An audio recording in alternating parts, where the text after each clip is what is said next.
Shalom Alejem, hermanos, que la paz y la gracia de nuestro Padre Celestial y su amado Hijo Yahshua HaMashiach siga estando con ustedes. Hoy vamos a ver la lección número 10, la cual se titula El evangelismo. Eres un misionero del Rey. A esta fecha ya llevamos nosotros 10 lecciones, o sea, llevamos ya 2 meses y medio de discipulado. Me gustaría saber, hermano, ¿qué ha aprendido usted? Si es un discipulado, el discípulo es el que sigue al maestro. Y cuando hablamos de seguir al maestro, nuestro maestro es Yahshua HaMashiach. ¿Qué hemos aprendido a través de esto? ¿Se recuerda usted cuál fue la primera pregunta que él nos formula a nosotros? Si en este momento nuestro amado Padre Celestial nos preguntara, ¿por qué debo dejarte entrar en mi reino? ¿Cuál sería la respuesta que le daríamos? ¿Ya tiene usted la respuesta? Ya llevamos 9 lecciones cumplidas en la cual hemos aprendido sobre el Padre, sobre el Hijo, sobre el Rúa. Hemos aprendido sobre la palabra y hemos aprendido diferentes tónicas y diferentes aspectos de la Biblia que tal vez usted antes no conocía, pero que ahora que son de su conocimiento, ¿cuál es la verdad a la que usted ha llegado? Me interesaría. Y al final de esta lección te voy a hacer una invitación. Vamos a ver quiénes acuden al llamado de nuestro Señor. Pues bien, vamos a empezar con la palabra donde en Daniel 12:3, que dice la palabra: los entendidos resplandecerán como el resplandor del firmamento, y los que enseñan la justicia a la multitud como las estrellas a perpetua eternidad. Vea qué forma más fuerte y más hermosa de Daniel de describir cuál es el papel del evangelista. ¿A qué vino Yahshua aquí a estar con nosotros?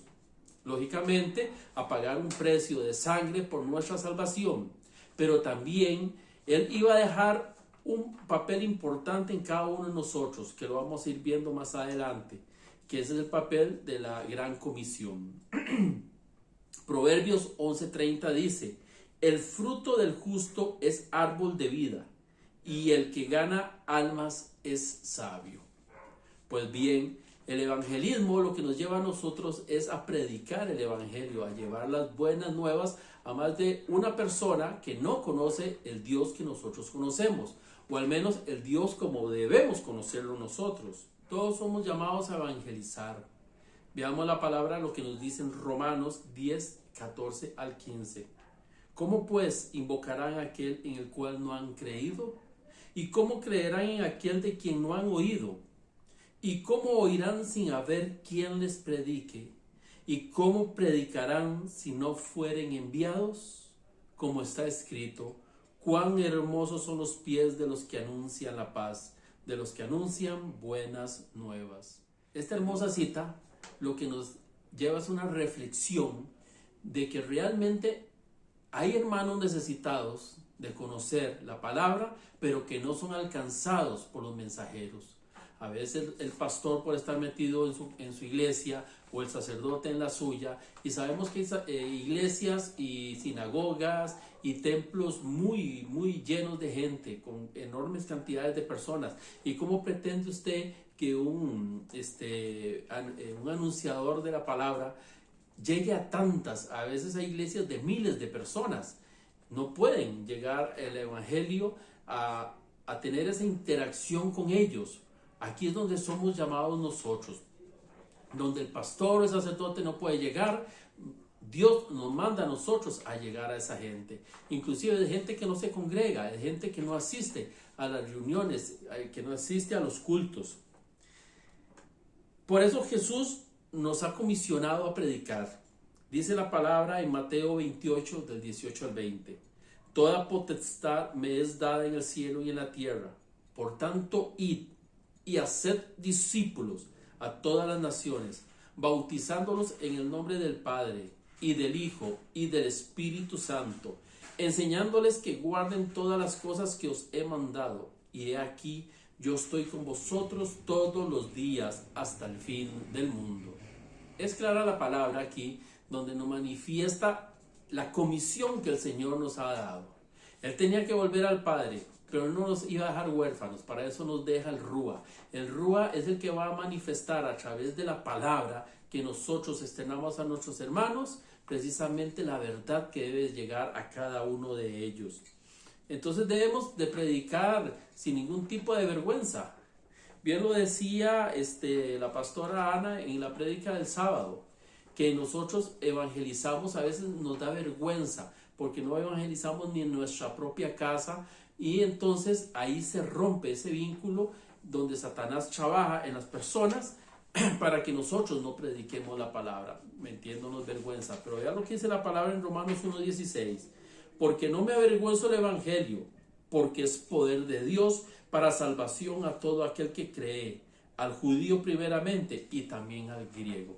Entonces es sabido, Satanás, porque quiere que nos avergoncemos de andar predicando, que nos digan, es que ya usted se hizo pandereta, es que usted es un comesantos y ya sabe que usted diablos, o es un biblia sudada que le anda aquí abajo, hipócrita o fariseo, de todo nos dicen, pero es Satanás trabajando en esas personas para desanimarnos a nosotros a esparcir el evangelio.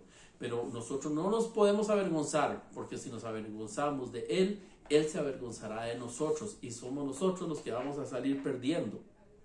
Entonces, ¿por qué es que debemos nosotros trabajar fuertemente en este aspecto de la fe? Vean lo que dice Lucas 10:2. La mies a la verdad es mucha, mas los obreros pocos. Por tanto, rogad al Señor de la mies que envíe obreros a su mies. Entonces, sabemos que la población que está esparciendo el evangelio no es la suficiente. La mies somos todos nosotros. Los obreros son aquellos escogidos por Dios para llevar su palabra a quienes, precisamente a la mies. Pero los obreros no van a alcanzar a toda la población. Y es ahí donde, por eso es que el llamado a evangelizar, tenemos que entender lo que es un trabajo de todos nosotros. ¿Debemos predicar el mensaje de salvación?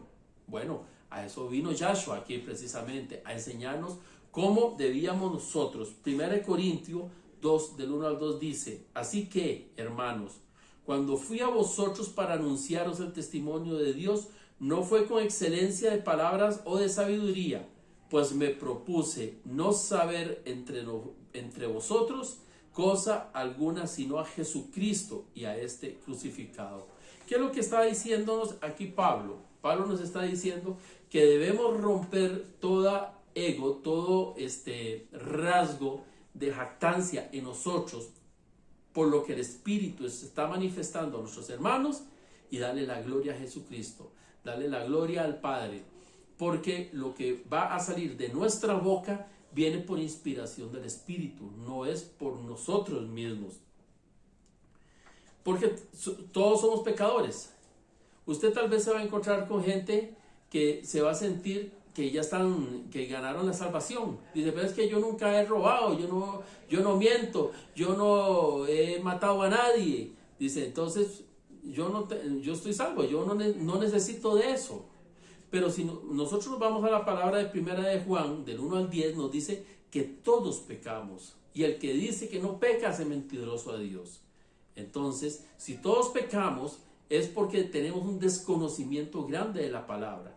Y la palabra es la que a nosotros, al no cumplirla, nos vuelven transgresores de la ley. ¿Y qué es la transgresión de la ley? El pecado. Y sabemos que la paga del pecado es la muerte. Romanos 3:23 nos dice, la palabra salvación implica que necesitamos ser salvos. Dice, pero yo soy la Biblia dice que todos somos pecadores, como se los expresé ahora en el pasaje anterior. Entonces, esa es la verdad a la cual hay que llevar a la gente. Mucha gente cree que puede salvarse a sí misma, cree que tiene la potestad de solo porque se porta bien y porque no hace daño a nadie, ya es salvo. Pues no, hermano, lamentablemente así no es la verdad. La palabra nos dice que en Efesios 2 del 8 al 9 dice, pues han sido salvos por misericordia, por medio de confiar, o sea, por medio de la fe. De modo que esto no lo hicieron ustedes, pues fue don de Yahweh. Y el don de Yahweh es el poder del Padre que mandó a su Hijo para la redención del pueblo. Sabemos que Yahshua murió por nosotros, que Él pagó el precio. Eso lo vemos en Juan 1, del 10 al 11, que dice que a lo suyo vino y los suyos no le recibieron. Mas todo aquel que ha profesado que Él es el Hijo de Dios y lo confiesa, será salvo. Jesús nos dijo: yo soy el camino y la verdad y la vida. Nadie viene al Padre si no es por mí. ¿Qué es lo que nos está indicando? Que si nosotros no conocemos el camino, que es Él, y las enseñanzas que Él nos dio a través de la manifestación de la verdad, no vamos a alcanzar la vida eterna a la par de Él en el reino celestial. Entonces, ¿cuál es nuestra parte en la salvación? En nuestra parte en la salvación tenemos que seguir una serie de pasos. El primero es el arrepentimiento al pecado. Ahora bien, si usted no conoce realmente qué es lo que usted lo hace pecar, pues entonces usted va a pecar de una forma inconsciente y no crea que eso no le va a ser tomado en cuenta. Marcos 1:14 dice: Jesús vino a Galilea predicando el evangelio del reino de Dios, diciendo: el tiempo se ha cumplido y el reino de Dios se ha acercado. Arrepentíos y creed en el evangelio. ¿Ves? Nos llama a un arrepentimiento porque el reino se ha acercado. Ya Yahshua vino, se acercó y pagó un precio. De ahora en adelante nos toca a nosotros mantenernos dentro de ese rango de ley, dentro de la ley, dentro de sus mandamientos, dentro de sus decretos, para ser acreedores a ese regalo que por gracia nos ha sido dado. Pero dice que debemos de creer en el evangelio. El evangelio son las buenas nuevas. Fue todo lo que Yahshua vino a enseñarnos a nosotros. Ahora bien, lo veíamos en Romanos. ¿Cómo entonces vamos a creer una palabra que no hemos escuchado? ¿O cómo vamos a recibir si no hay quien nos predique? Entonces estamos siendo llamados nosotros a conocer el evangelio, y automáticamente al conocer el evangelio nos vamos a convertir en multiplicadores de esa palabra. Juan 1:12: mas a todos los que le recibieron, a los que creen en su nombre, les dio potestad de ser hechos hijos de Dios. Entonces aquí, en esta otra palabra que se la mencioné hace poquito, en donde tenemos esa potestad de ser llamados hijos de Dios, es que hemos conocido la palabra de verdad y la hemos aceptado en nuestro corazón. Ahí lo triste es decir: yo creo en Dios, pero no le creemos a Dios. De esto muchas veces hemos predicado nosotros. No es lo mismo creer en Dios, porque hasta los demonios creen en Dios. Pero es que creerle a Dios es aceptar con convicción, como lo dice Hebreos 11:1, con convicción, que es la fe, todo lo que nos ha prometido Él, todo lo que dice que vamos a alcanzar. Y es este punto precisamente el que comienza a madurar la fe de nosotros como hijos de Dios. Cuando nosotros no solo creemos en Él, sino que le creemos a Él. Todas las promesas. Él se lo dijo a Marta: ¿no te he dicho que si crees verás la gloria de Dios? Ve que hay una condición de creer, de tener confianza, de madurar esa fe en nuestra vida como cristianos. Romanos 10, del 9 al 10 dice que si confesares con tu boca que Jesús es el Señor y creyeres en tu corazón que Dios le levantó de los muertos, serás salvo.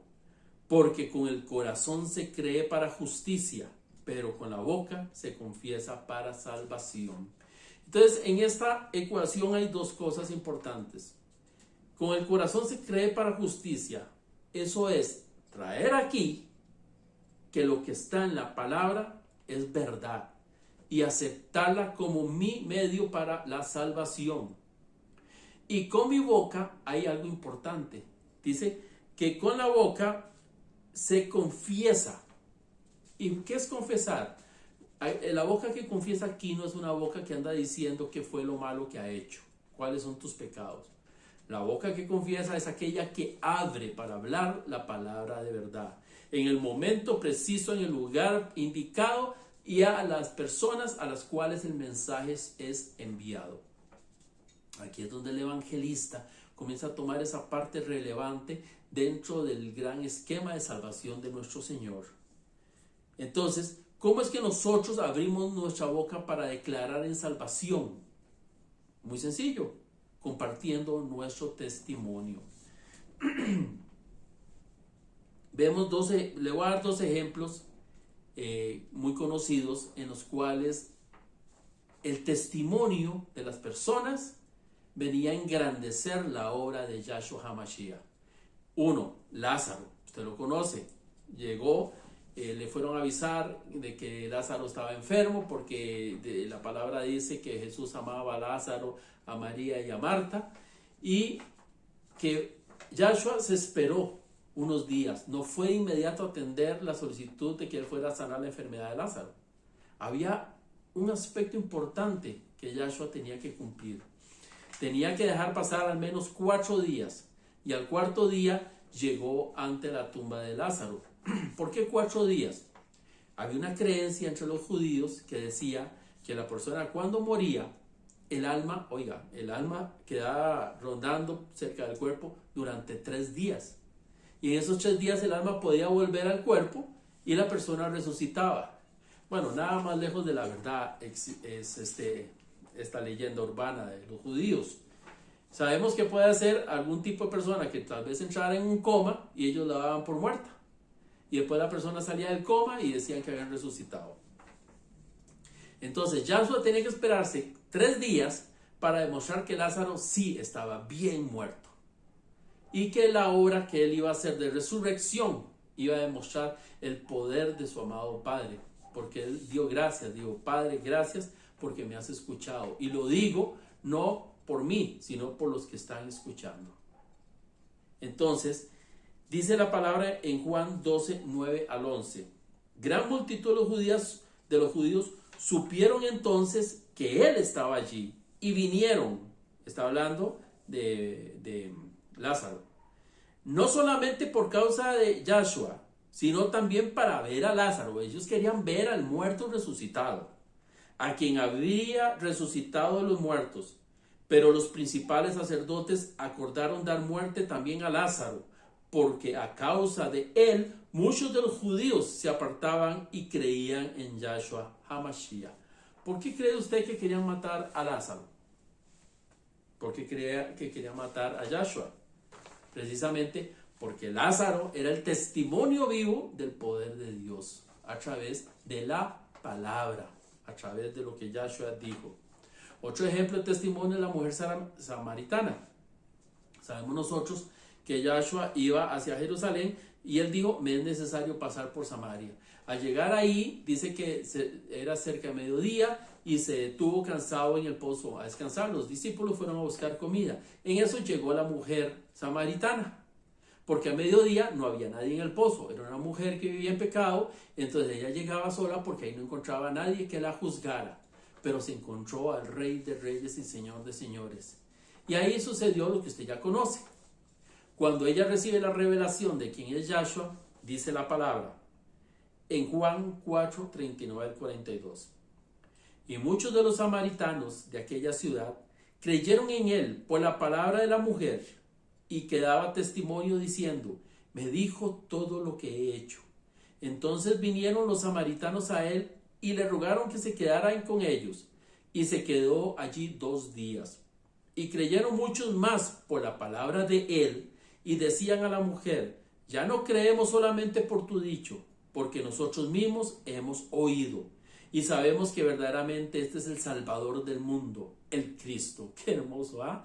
Vean ustedes entonces lo importante que es un testimonio. El testimonio de la mujer fue lo que hizo que ellos comenzaran a creer, pero cuando conocieron al creador de la palabra, realmente ya tenían la convicción completa. Aquí yo te regalo el pasaje de 1 Corintios 3:6 que dice: yo planté la semilla y Apolos regó, pero fue Yahweh quien hizo crecer. Yo, habla Pablo, ¿verdad? Entonces, yo Pablo, tú Pablo, somos los que sembramos la semilla. La semilla se constituye en la palabra de Dios. Todos conocemos la parábola de la semilla y la siembra. esa es nuestra tarea, sembrar semilla. Usted no se ponga a regar la semilla y no se ponga a hacer crecer frutos y no se ponga a recoger cosechas. Mi hermano, las ovejas no son suyas. El pueblo no es suyo. El pueblo es de Dios. Nuestro trabajo es sembrar la semilla. Eso es todo. Eso es todo. Siervos inútiles somos, dice la palabra, porque solo hacemos lo que Él nos dice que debemos hacer. Y a veces no queremos ni siquiera hacer eso. Eso es lo que tenemos que hacer. Y tenemos que dejar que Rúa y nuestro amado Señor sean los que hagan crecer esa palabra. Y ahí es donde comienzan a brotar los nuevos discípulos, los nuevos evangelistas, en todo lo que Él hace. Entonces, a través de estos dos ejemplos que hemos visto, nosotros podemos entender que es a través del testimonio, como lo dijo Romanos 10, es con nuestra boca que vamos nosotros a hablar de las maravillas de nuestro Señor. Y eso lo hacemos a través del testimonio. El testimonio tiene 3 etapas: un antes, un ahora y un después. ¿Esto qué es? Antes, ¿cómo era yo antes de conocer a Dios? ¿Cómo soy yo ahora que lo conozco? ¿Y cómo voy a llegar a ser después de que ya Él ha estado dentro de mi vida? Por ejemplo, le voy a dar un testimonio que está escrito en la palabra en 1 Timoteo 12 al 17 y que por cierto tiene un mensaje bellísimo. A mí me gusta mucho este mensaje. En el último versículo donde se encuentra. Y vea el testimonio, como realmente aquí en la carta de Timoteo se describe cómo era esta persona antes, cómo es durante y cómo va a llegar a ser después. Dice la palabra, 1 Timoteo 1:12. Doy gracias al que me fortaleció, a Cristo Jesús nuestro Señor, porque me tuvo por fiel al ponerme en el ministerio, a pesar de que antes fui blasfemo, perseguidor e insolente. Sin embargo, recibí misericordia porque siendo ignorante lo hice en incredulidad. Pero la gracia de nuestro Señor fue más que abundante con la fe y el amor que hay en Cristo Jesús. Fiel es la palabra y digna de toda aceptación, que Cristo Jesús vino al mundo para salvar a los pecadores, de los cuales yo soy el primero. No obstante, por esta razón, recibí misericordia para que Cristo Jesús mostrase en mí, el primero, toda su clemencia para ejemplo de los que hablan de creer en Él para vida eterna. Por tanto, al Rey de los siglos, al inmortal, invisible y único Dios, sean la honra y la gloria por los siglos de los siglos. Amén. Vea qué hermoso manifestación del testimonio en la cual Él reconoce lo pecador que es. Después dice la forma en cómo fue aceptado a través del perdón por misericordia y amor. Y después cuál es su obra de ejemplo vivo de cómo llevar a la salvación a nuestros hermanos. Pues bien, voy a darte unos pequeños tips para entender cómo debe ser un testimonio. Primero, debe ser breve, ¿entiende? Breve, corto, conciso, chiquitito. Aquí no se trata de que usted venga a dar una exposición de 3 horas y después de 3 horas usted dice, bueno, no he empezado con el testimonio. De eso no se trata. No es usted el que se va a glorificar, no es usted el que se vaya a llenar de honor, gloria y honra. No, vamos a glorificar al que honor y gloria merece. No debe extenderse mucho, debe ser resumido e ir directamente al grano.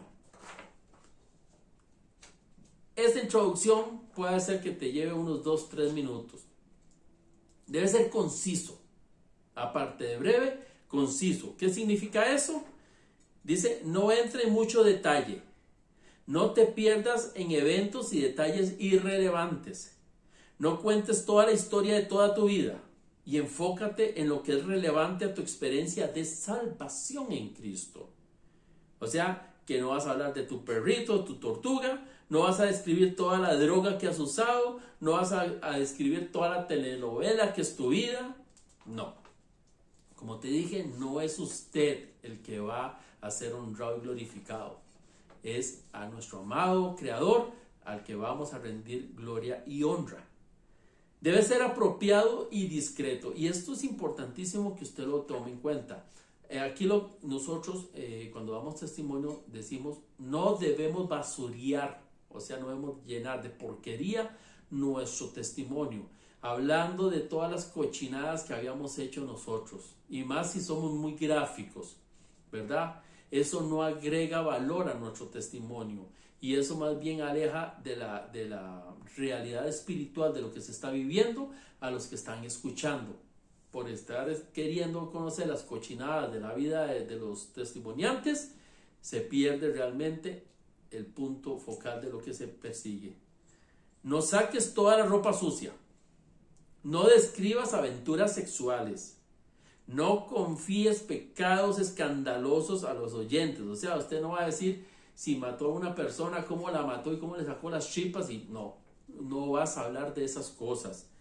No digas malas cosas de los demás por nombre. O sea, si hay una persona que te causó mucho daño, no vas a decir, es que mi marido, es que mi vecino, es que mi papá. No. Vas a mencionar sutilmente las personas que te afectaron, pero no por el nombre. No glorifiques el pecado y el Satanás. A él le gusta la atención y la fama. Y es que cuando nosotros ensuciamos y basureamos nuestro testimonio, realmente le estamos dando la gloria y la honra a Satanás y no a nuestro Dios. ¿Y por qué te digo esto? Esto es importante porque en esto se pierde mucha gente que da testimonio. Porque dicen, es que yo antes tomaba guaro lo que me daba la gana y llegaba a la hora de la casa lo que me daba la gana y siempre tenía plata. ¿Ves? Alguien dice, sí, es que si a mí me gusta tomar y todo el tiempo tengo plata, ¿por qué voy a dejar de tomar? Y yo me siento bendecido que me estén llenando los bolsillos de dinero para seguir tomando. Entonces no, hay que tener cuidado en esto. No hay que exagerar. Es una tentación exagerar los pecados. A veces usted dice, sí, es que yo me robé y a veces lo que robé fue un vaso de vidrio, me robé, no pagué una comida en un restaurante. No, es que no. No, es que yo invité a 50 personas y yo nunca pagué la cuenta. Estás exagerando tu pecado para maximizarlo. Tal vez con la falsa idea de que a un gran pecado perdonado por Dios, entonces hace a Dios un Dios más grande y más bueno. Eso no está más lejos de la verdad. No exageres la intensidad de tu conversión. O sea, no te digas que usted ya era casi, le decía bro a Satanás, y ya ahora ya no es bro, ya no es mi hermano, ya no es... No te tires al extremo de la maldad para decir cómo saliste de la oscuridad a la luz. No exagere lo lindo que es la vida ahora. Sea honesto. Todos los que hemos pasado por el camino de la conversión sabemos que es un aspecto duro, porque hemos renunciado al mundo, hemos dejado de hacer muchas cosas que nos gustaban y nos están haciendo falta. Hemos dejado muchas amistades que nos gustaban y nos están haciendo falta. Ya hay familiares y amigos que no nos hablan porque por nuestra relación con Dios se nos alejan porque ellos todavía están en el mundo. Entonces eso no nos gusta. El camino de la conversión es, el mismo Señor nos lo dijo a nosotros. Yo he venido a meter enemistad entre el mundo y ustedes por causa mía. No prediques. El testimonio es tu historia. Lo que se trata es de que usted comparta ese proceso de conversión, ¿verdad? No es que usted termine predicando, o sea, usted no se está constituyendo en ese momento en el pastor o en el sacerdote, no. Usted lo que está diciendo es cómo llegó Dios a su vida y qué es lo que Él está haciendo ahora contigo. Incluye el Evangelio. El proceso de la salvación debe ser claro y obvio. Oré para recibir a Jesús como mi Señor y Salvador. O tal palabra llegó a mi vida y eso me hizo ver las cosas de otra manera. Yo antes tenía carencia de algo y Jesús vino con su palabra y me confortó. ¿Me entiende? Eso es lo que debemos usar. El oyente debe entender el evangelio basado en tu testimonio.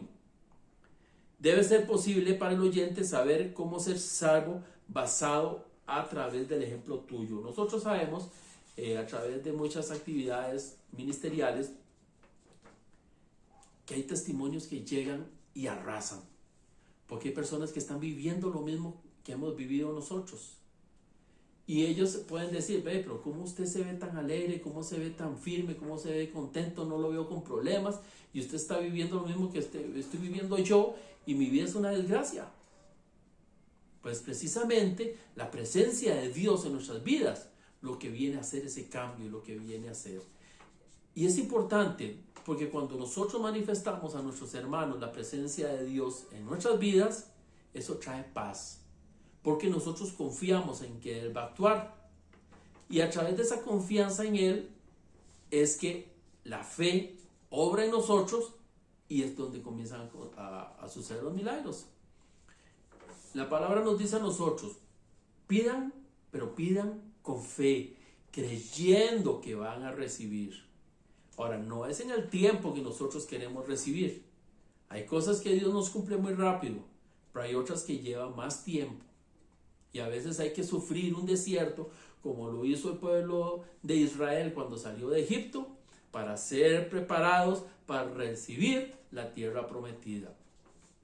Hay quienes tienen un corazón puro y apto para recibir las cosas y la grandeza de nuestro Señor. Y tenemos que entender que las bendiciones de nuestro Dios no vienen para satisfacer nuestras necesidades humanas. Eso viene como regalía. ¿Qué dice la palabra? Buscad primeramente el reino de Dios y su justicia, y lo demás os será dado. Vean lo que dice, lo demás. Así, yo lo siento como despreciativo. O sea, si tienes el reino de Dios, ¿para qué quieres más? Ya tienes todo. Y veremos el oro como si fueran piedras del arroyo, dice la palabra. Entonces, ¿cuál va a ser nuestra asignación? ¿Cuál va a ser nuestra tarea? Y aquí es donde al principio yo les decía, les voy a dejar una tarea. ¿Sabe qué me gustaría a mí, hermano? Para realmente saber que este discipulado está llegando ahí donde usted está. A mí me gustaría compartir, no conmigo, no para mí, sino para a las personas que logra llegar este mensaje. Que hagamos nosotros una segunda parte de esta 10ª lección, pero con los testimonios suyos. Ahí tiene las pautas. Al final les voy a dejar, les voy a compartir las pautas para que las tenga. Grabe su testimonio, hágamelo llegar y yo hago un video con todos los testimonios que me lleguen. Me puede poner ahí, me lo manda al WhatsApp, o se lo manda a la pastora Katia y ella me lo hace llegar y pone nombre, si quiere ponerlo, Julio Quesada. Este es mi testimonio. Si quiere hacer una pequeña reseñita de lo que trata el testimonio y lo graba, un testimonio pequeñito, unos 5 o 10 minutos, tal vez menos. Comparta lo que Dios ha hecho en su vida para que los demás que están allá, que no han conocido de Dios, que no han oído de Dios, que no conocen del poder de Dios, lo conozcan a través de su testimonio y podamos hacer esta obra cada vez más grandes. Nuevamente te solicito eso. Y como lo que nosotros predicamos y lo que vamos a hacer es sembrar semilla, yo a todos los que me manden esa grabación, yo les voy a hacer llegar un obsequio como este, en el cual lo que importa no es el adorno, sino es la semilla. Y esta semilla dice: Dios es nuestro amparo y la fortaleza, nuestro pronto auxilio en las tribulaciones. Qué tremenda palabra, ¿eh? Para la persona que esté en problemas, le está diciendo y le está hablando en este momento que Dios va a ser su pronto auxilio. Ve lo importante que es sembrar semilla. Así que compartes, enriquecemos la lección, recibimos de ustedes esos hermosos testimonios y aparte de eso, te hago llegar una ofrenda de este tipo. Se te ama en el amor de Cristo.